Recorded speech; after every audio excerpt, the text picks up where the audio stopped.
Hey folks, it's Brian. We got to play RQG last night, and if this video is really choppy, there's something going on with my computer. We noticed that last night we were playing, there was a delay between the motion of my lips making noises and the words actually coming through across on the stream. So we'll see what happens. Anyway, so game last night, we left the party, bedding down for the night in the Golden Grain Hotel, the Golden Grain Hotel.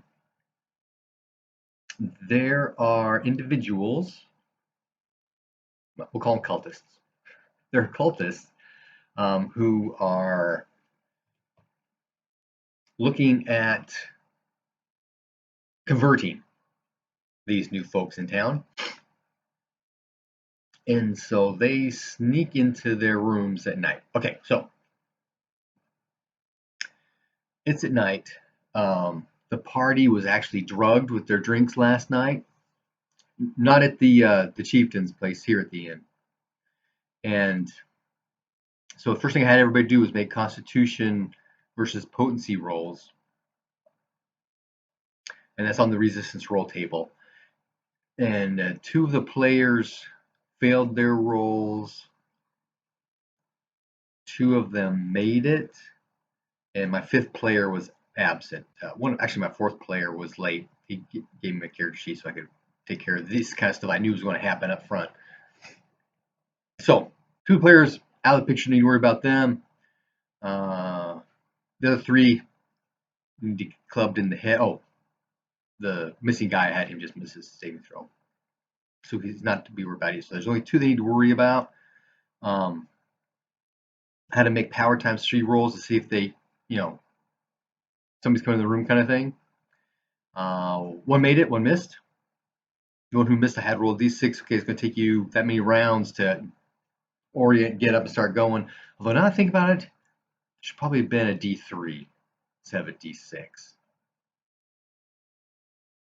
Yeah. Probably just a d3. Or maybe even a d3 minus 1. Yeah. Well, anyway.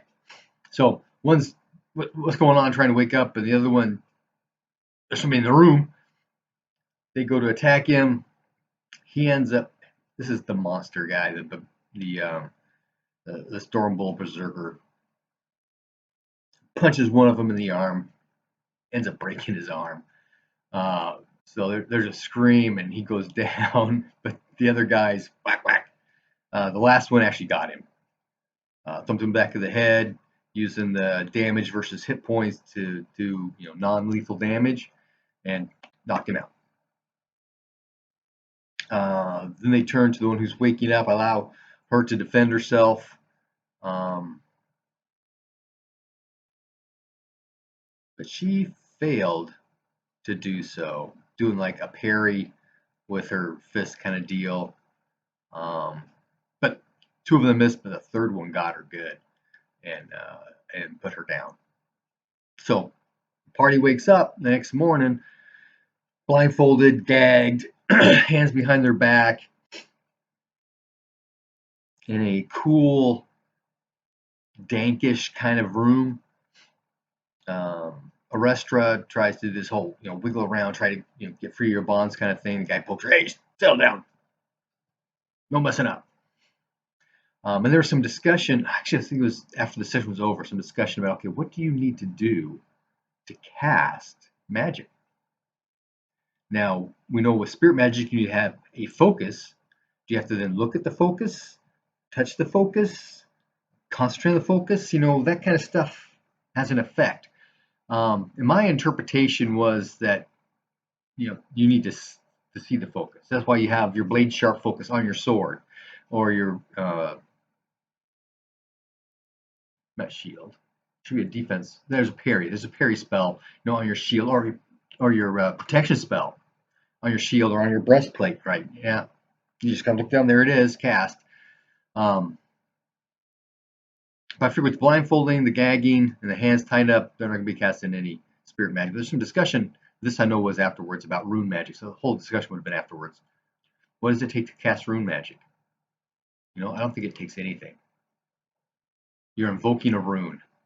And there was some discussion, okay, could I invoke a light room when I'm blindfolded in a dark cave? I don't know. Something to think about. But we didn't have to do too many issues with that. So when we have to go to the bathroom, okay, the guy will get you up. He opens up a door, and there's a cave. You can feel it's dank and it's hollow, and has that smell that you're allowed to relieve, re relieve yourself on. He's right there. Make sure you're not messing around. But no food, no water. The next night, they're they're up that day. That night, they're woken up. Sorry, table's a little wobbly. They're woken up, and hands grab them, help them up, move through a fairly large room, and then up some stairs, and then you're outside. You can feel the wind and the smell and the not sunshine because it's nighttime, but you're outside. And they're being taken across a field when there's a couple of screams. They hear somebody hit the ground and somebody else running off. And then there's when that happens, Rush tries to break free and run off. Davin pretends to get hit and falls to the ground like he's dead. And one of the other players, Englar, tries to break away as well. Englar is not able to break away. Arestra does, so she runs for actually a good distance before she trips and falls to the ground. And the fellow who's holding Davin, when he falls to the ground, loses his grip. And Davin just lays there on the ground. He's playing dead. Next round, there's 2 more screams, and 2 more people fall to the ground. No, sorry, only 1 scream. Guy in the rear falling to the ground. The fellow who was holding onto Arestra has been befuddled. They don't know that, but that's what happened to him. I have them make listen rolls because there's somebody charging up to the group, and then there's this sound of heavy mace hitting a guy in the abdomen and kills him. Does that much damage to that? It takes him right out. So there's that kind of sound and a thump. And then the dark trolls are there. They're taken up, and some more people scatter. They take the blindfolds and the gags off and untie everybody. And they do a heal 2 on the guy with the abdomen. No, the guy who got hit first because he is unconscious. He had double his hit points, his abdomen taken out. So he's unconscious. He was bleeding out. That's right. They do heal 2 to stop the bleeding on him. There's the befuddled guy, and then there's a guy in the rear who actually got enough damage to his leg that it went below. And they tie all 3 of these guys up and take them with. Now it turns out that the wounded guy that they healed and the guy with the guy with the damaged leg are both humans. The befuddled guy is a newtling, and there's actually some rolls on, so because there's some communication going on, plus people onto him. Yeah, there were newtlings holding on to the party, but there were at least 2 humans involved. The guy who seemed to be in charge made some rolls. They actually recognized Arestra recognized his voice. But when they get him, to the Dark Troll's house and sit him down, keep him tied up, see what's going on, it turns out that the fellow with the abdomen wound is I forgot his name, but he was one of the weapon thanes that was at the feast at the chieftain's longhouse. So they're kind of concerned about what's going on with this. The dark trolls go out that night and take care of the bodies. And they find a boat tied up at the river. So it looks like these guys are taking the party to a boat. They pull the boat up to the back of their house. So that morning, they go over to the chieftains, have breakfast, discuss what's going on. Hey, this is what happened. Here's these guys. What's going on? There's some discussion going on. There's some answering happening. Apparently, there's somebody they've got a connection with. They call the mistress, and there's this love factor involved. The mistress needs to be loved, and everyone needs to love the mistress. It's kind of the feeling that comes out of this guy. So they discuss, okay, should we torture this guy, get some more information, that kind of thing. And the chieftain's going, we can do that, but isn't there some better way? Uh, these are my people. There's always something wrong with him. And so Davin, Lanker sorcerer, does mind read on him. And it starts asking questions. Okay, they start naming off the folks that Grandma Duck had talked about being in bad. And of course, when he hears those names, he has visions of them.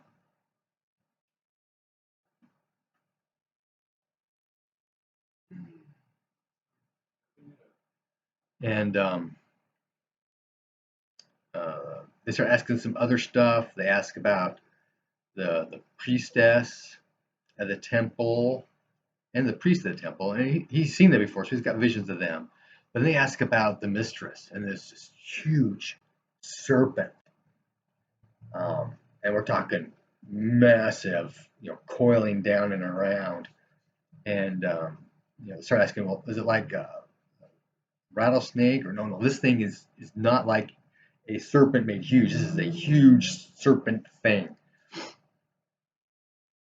And some more discussions got around to seeing a cave and the serpent up on a dais and people there worshiping it.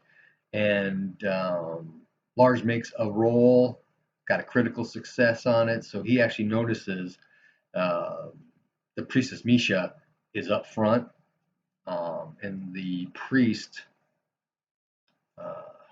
Borabib, something like that. Anyway, the priest at the temple, because there's the two of them that are like running the temple, is there, but he is in the back behind everybody. And they say, okay, so how do you get there? And I should have had a power roll on this kind of thing, because the guy's okay. I'm like, how do you get there? So what? Yeah, you go down the river. But see a path to go down the river into the marsh and off to the right, and there's this hillock with a palisade around it, and I didn't mention at the time, but there's actually ruins of some like a tower there. But there's a cave they enter and go down. It's kind of like carved steps down to an area, and there is an entrance area, and there are people with spears there, guards, that kind of thing. Asked about the dragon newts, and he sees this huge cavern with a bunch of dragon newts in it. I don't remember everything else that he saw. From this guy, talking about things, bringing these images up to his head, which kind of made some sense. But I can see where he would be resistant on other things. If he wanted a specific answer to something, that would take a power versus power roll again. The whole thing does take a power versus power roll, so you got power gain check for that. So they get all this information, and they decide. There's discussion. Okay, do we just go to the temple and check things out, and maybe take down the priest and the priestess, or what? The only light bringer in the party is Davin. So they're only gonna be able to get so far in the temple because initiates and temple defenses and stuff. there's a little discussion about that. So they talk to the chieftain and say, okay, can you talk to her and just have them stay inside, because what the party doesn't want is to go downriver and have Misha and a bunch of goons come up behind them, right? So they go to the temple. They're let into the grounds. The gates closed. It is a gated area. They got a wall around with trees to help cover it up, and it's a decent sized temple, 2-story. Some windows. There's some light coming through. and they go up to the steps. Well, they go in and when they knock on the gate. A worker comes there. He's got a shadow cat to guard the grounds with. And yeah, chieftain, come on in, and the priestess come right up here. And so they go to the temple doors, and these huge double doors, because that's what they open up for the lay members to be on this porch, this dais porch, um, to interact with worship, while inside the initiates have their thing. So they get to the gate, or the door. He opens it up. There's another worker there. Takes the chieftain in to go see Nisha. After a few minutes later, he comes back, says, "Yeah, talk to her. The strange things happening. You guys have disappeared. It'd be best if you just stayed inside the temple." And she said, "Well, yes, certainly. If there's any danger, I'll certainly stay here. And you don't need to worry about." I won't keep saying Boromir, but it's not the priest, because he hardly ever leaves the temple at all. And so party leaves. So are we going to go tonight into the marsh, or are we going to wait till morning to go to the marsh? But they want to get out as soon as possible to help give them some time in case somebody follows up on them. It was 11:30 at that point. One of the players was really tired. He'd gotten his second COVID shot, and it had been wiping him out. So that's well. Getting to the boat's not an issue. Heading down river is where we ended the session. I'll need to roll to see if there's some encounters along the river, and once we get in the marsh. And I need to print out my character sheets for the marsh guys anyway. So it was a good stopping point. Some die rolling, lots of role play, some rule interaction. Oh, a wrestler wanted to do some grappling when the guys were ambushing them in the hotel room or the inn room. So we got to try that out, but she wasn't successful.